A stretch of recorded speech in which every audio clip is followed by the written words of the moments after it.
From today I am going to start your new chapter, chapter number 3, that is atoms and molecules. Ancient Indian and Greek philosophers always wondered about unknown and unseen form of matter.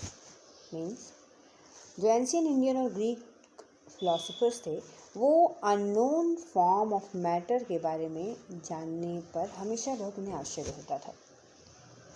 The idea of divisibility of matter was considered long back in India, around 500 BC.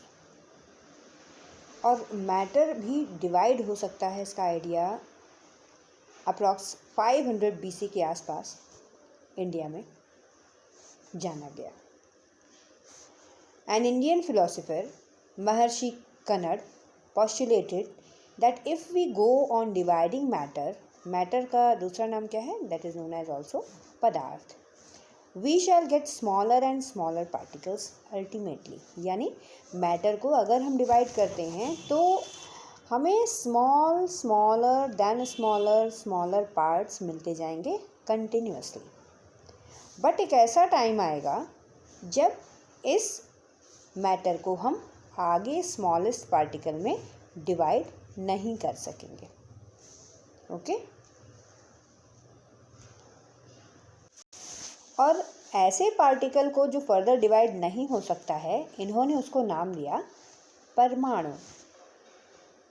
और एक दूसरे भी Indian philosopher थे जिन्होंने पकूधा कतियामा जिनका नाम था, उन्होंने ये एलेबोरेट किया कि ये जो पार्टिकल्स हैं नॉर्मली ये कंबाइंड फॉर्म में एग्जिस्ट करते हैं. ओके जो कि वेरियस फॉर्म्स ऑफ मैटर हो सकते हैं. लगभग सेम एरा में एंशियंट ग्रीक फिलोसोफर थे डेमोक्रिटस एंड ल्यूसिपस.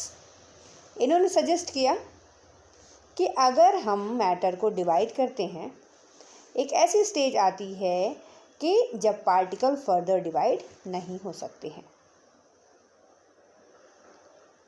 और डेमोक्रिटस ने इन्हीं इंडिविजुअल पार्टिकल्स को बोला एटम्स.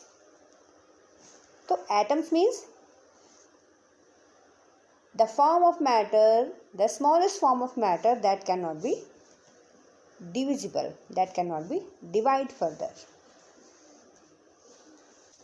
ये जितनी भी अभी ये बातें हो रही थी फिलोसफिकली, ये सिर्फ फिलोसफिकल बातें हो रही थी. इस पे बेस्ड कोई भी एक्सपेरिमेंटल वर्क नहीं हो रहा था. एंड कब तक नहीं हो रहा था? Till the 18th century. 18th century के आसपास तक इस पर कोई भी एक्सपेरिमेंटल वर्क नहीं हुआ. By the end of the 18th century, scientists recognize the difference between elements and compound.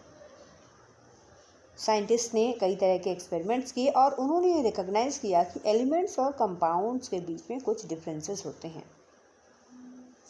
And naturally became interested in finding out how and why elements combine and what happens when they combine. यानी ये elements क्यों combine होते हैं और अगर combine होते हैं तो फर्दर क्या होता है. Antony L. Lavoisier laid the foundation of chemical science by establishing two important laws of chemical combination. Antony L. Lavoisier ने ही फाउंडेशन रखी किस चीज़ की? केमिकल साइंस की. और उन्होंने टू इम्पॉर्टेंट केमिकल कॉम्बिनेशन के लॉज इस्टेब्लिश किए. उसको हम बोलते हैं लॉज ऑफ केमिकल कॉम्बिनेशन.